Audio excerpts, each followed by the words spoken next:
foolishness to Gentiles, but to those who are the called, both Jews and Greeks, Christ the power of God and the wisdom of God.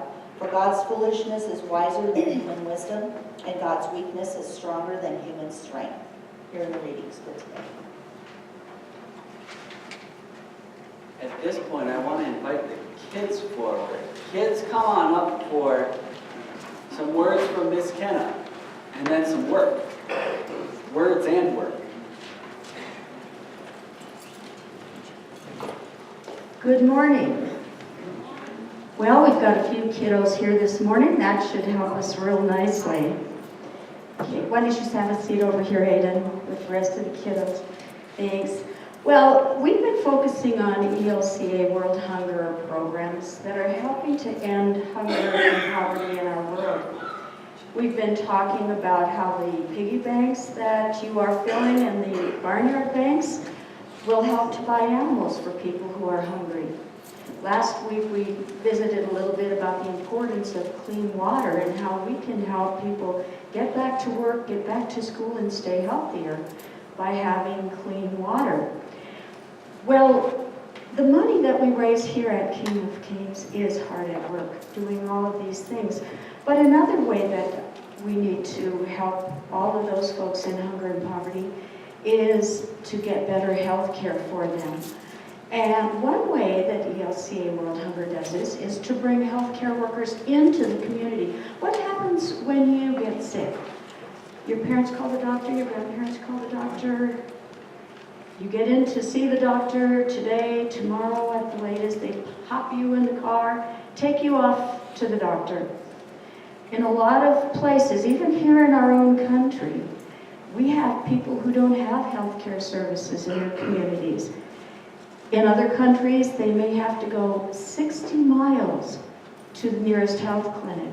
And then they have to share their doctor with 25,000 other people. That's pretty awful. And it doesn't make sure that you're going to get well when you get sick. So having healthcare workers come into a community, into a village, and give all the immunizations and make sure that you're doing well, or to train people to take care of the minor illnesses that you see your doctor for, that's really important stuff. So did you know that God uses regular people to just do His work? That's us. That's all of us. Today, we're going to take a noisy offering. Isn't that irritating? Let's make those folks out there quiet this time. I'm going to ask each of you, and maybe the older two here or three can start at the back and move forward, and make a lot of noise so people hear how poverty and hunger is a devastating thing in our world, and we can stop that with our offerings. Should we have a quick prayer? Dear God, thank you for being with us. Thank you for making us your hands. We ask that this money will be used to keep people healthier all over our world. Amen. Okay, here we go. Make lots of noise, kids.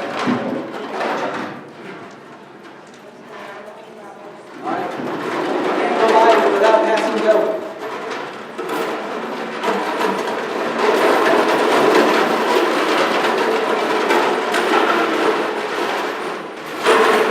Go see if you can find some more.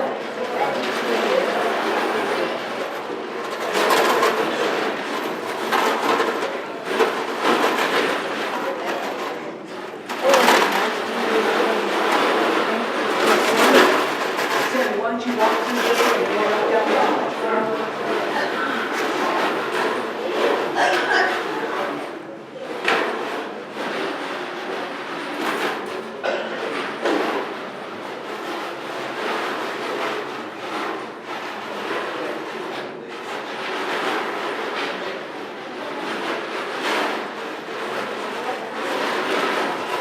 Don't you just love the sound of our kids helping to end world hunger? This is a beautiful sound, and thank you all for for participating in so many ways. Okay, we can bring them back up here now when you're finished. Are we missing Sammy? Okay. Wow, she's hard at work. Okay, thank you so much. You can put them right back up here. Hey, you know what? Let's take the ones that are full. Let's put them right up there. Yeah. Put them right up underneath the altar. Just so that I don't kick them. But that's part of our offering for the day. All right. They're still trying to hide them. Can you see that?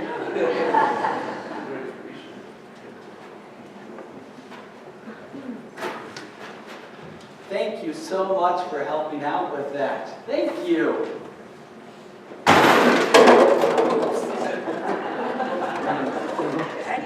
We'll have to say she's truly in the spirit. Oh, worship folders. Does anyone want one before you run away?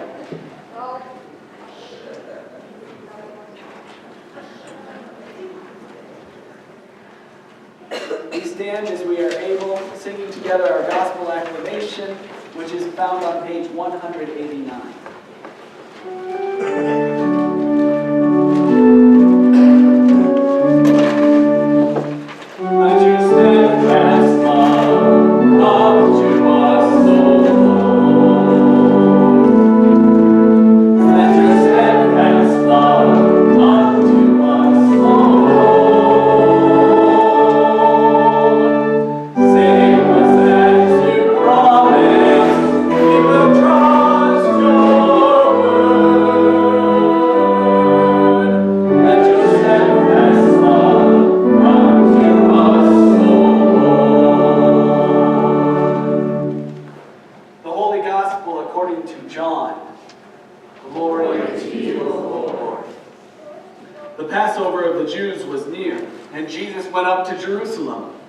In the temple he found people selling cattle, sheep, and doves, and the money changers seated at their tables.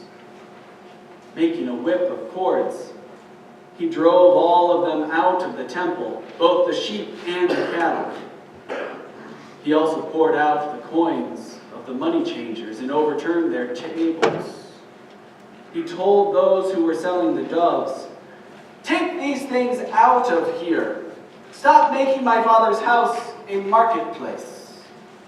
His disciples remembered that it was written, "Zeal for your house will consume me." The Jews then said to him, "What sign can you show us for doing this?" Jesus answered them, "Destroy this temple, and in 3 days I will raise it up." The Jews then said, "This temple has been under construction for 46 years, and will you raise it up in 3 days?" But he was speaking of the temple of his body. After he was raised from the dead, his disciples remembered that he had said this, and they believed the scripture and the word that Jesus had spoken. The gospel of the Lord. Praise to you, O Christ. I invite you to be seated.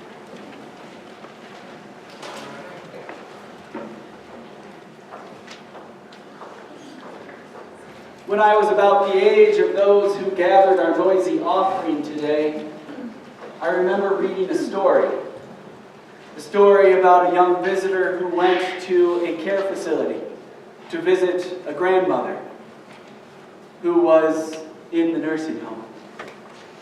And that grandmother said, "Hey, can I tell you something? Can I tell you about an experiment I did? I had some ants coming into my room, and I saw them. They were all going in one line. So, I took a canning jar, and I set it down on several of the ants. Now that broke their lineup. Some of the ants figured out where the line was by going around the glass jar, but those who were inside the glass jar, they started going around the outside of the jar the outside rim, so they stayed in that circle and they started going in a circle. So I watched them for a while. Then I lifted the jar off carefully. And those ants that were inside the jar, they kept going in a circle.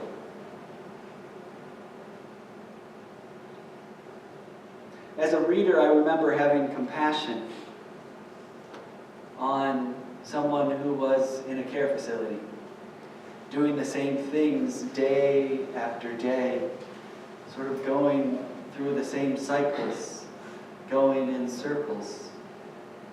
But I also remember the encouragement that that wise woman gave to her young visitor, saying, don't let people or powers or situations put a glass jar over you in your life. You are a gifted, talented, and valued person. Don't let anyone put a jar over you where you just keep going in circles. That idea that there are glass jars in our lives, those oppressive forces in our lives, perhaps oppressive situations or cultures or people or ourselves that impose on us figurative glass jars. It's lifted up in our readings today. I'm not sure if you caught the glass jar. In fact, you probably didn't hear it because we spoke about this a couple Wednesdays ago. But if you remember, God's people were living in Egypt as slaves. They were oppressed.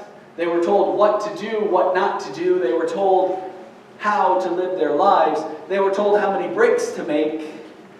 And they were pushed harder and harder so that they'd go around that circle faster and faster. And then, when they were liberated by God, who loves them, it took 40 years of wandering in the desert to fully lift that glass jar. And today in our readings, we heard those lessons for liberation, also known as the 10 Commandments, saying, you know what? You're not underneath this glass jar anymore. Here's a way for you to live in harmony with your God and with those around you. Here are some guidelines for how it is you might live a life outside of that glass jar of oppression and slavery and bondage. Now, if we fast forward several hundred years, by the time Jesus is living within the culture that tells each other these 10 commandments, there were about 590 other laws that were added to those 10 guiding principles.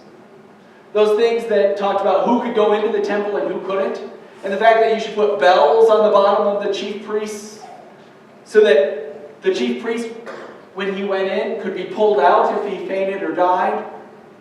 And all of these rules started to be those things that people were trying to live their life by, rather than an invitation to life in harmony with God and with their neighbor. People started saying to one another, we just have to live by the rules and everything will be fine. If we do right, God will love us more. And if we do wrong, God will punish us. And other glass jars of oppression started entering the equation as well. I'm sure some who were teaching the 10 Commandments and the other 590 rules were doing it with good intentions of saying, I want us to live in harmony. So if we all follow these rules, we'll be good. I'm sure there are some with really good intentions. But then there were those who were in it for themselves. Those money changers who were giving those who had to travel a long ways to get to the temple, they were giving them bad exchange rates, even though they didn't have that money to spare. Those who were selling cattle and sheep for sacrifices were saying, well, if you're not wealthy enough to own them yourself, you're going to have to pay a premium. And so these oppressive systems started overlying God's people once again. And Jesus entered with a whip made up of cords, smashed those glass jars, and said, you don't get it! This is about relationship with God and with each other, not about oppressing one another. Wake up! And there are those around him saying, all right, if you think you're in authority, show us a sign. And Jesus said, knock this temple down, and 3 days later it'll be standing. He was talking about himself, but those around him thought that he was talking about the temple that they had built. In 1 Corinthians today we hear that there are those who are looking for signs from the divine one to show them the way. And there are others who are trying to use logic. Logic that usually goes along with, if you do something good, you will get rewarded. If you do something bad, you will get punished. Jesus smashes both of those glass jars by saying, come and live in the covenant, the relationship of grace. Me, my Father. And so we continue to teach those 10 rules, those 10 guides, those 10 liberating principles to one another.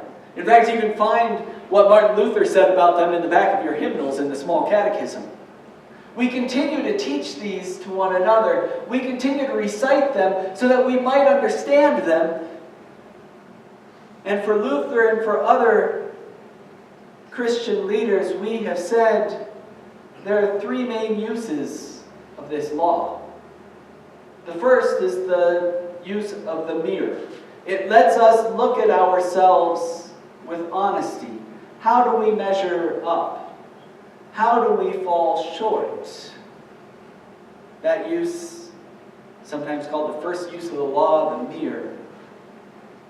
It's the use that we use quite a bit during Lent, in this time that we examine who we are and whose we are.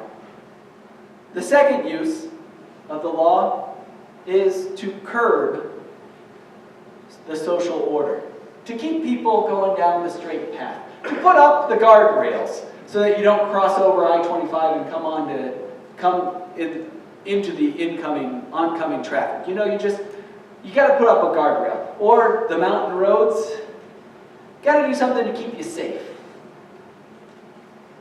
You know those 590 other rules? Those are very much those guardrails trying to keep us safe.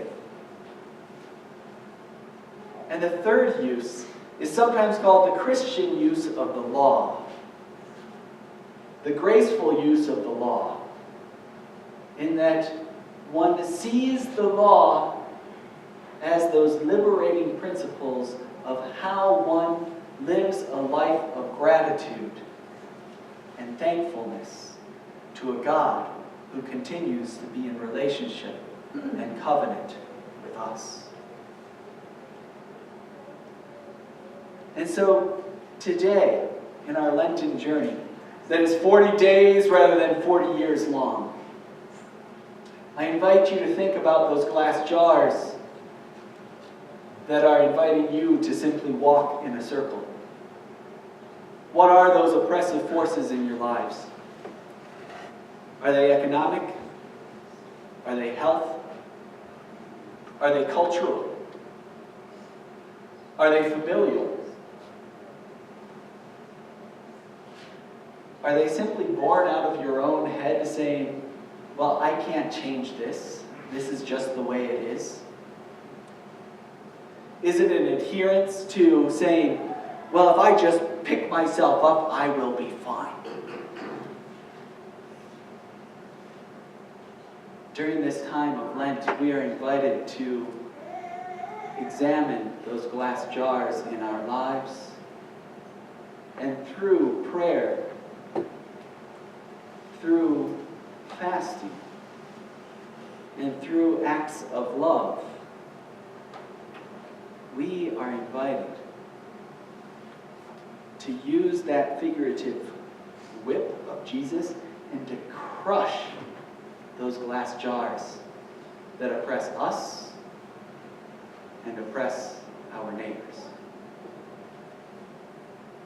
May you be continually filled with God's love and grace, that you never let a glass jar make you run around in circles. May you be freed to follow Jesus Christ to the cross, through death, and into new life. Amen.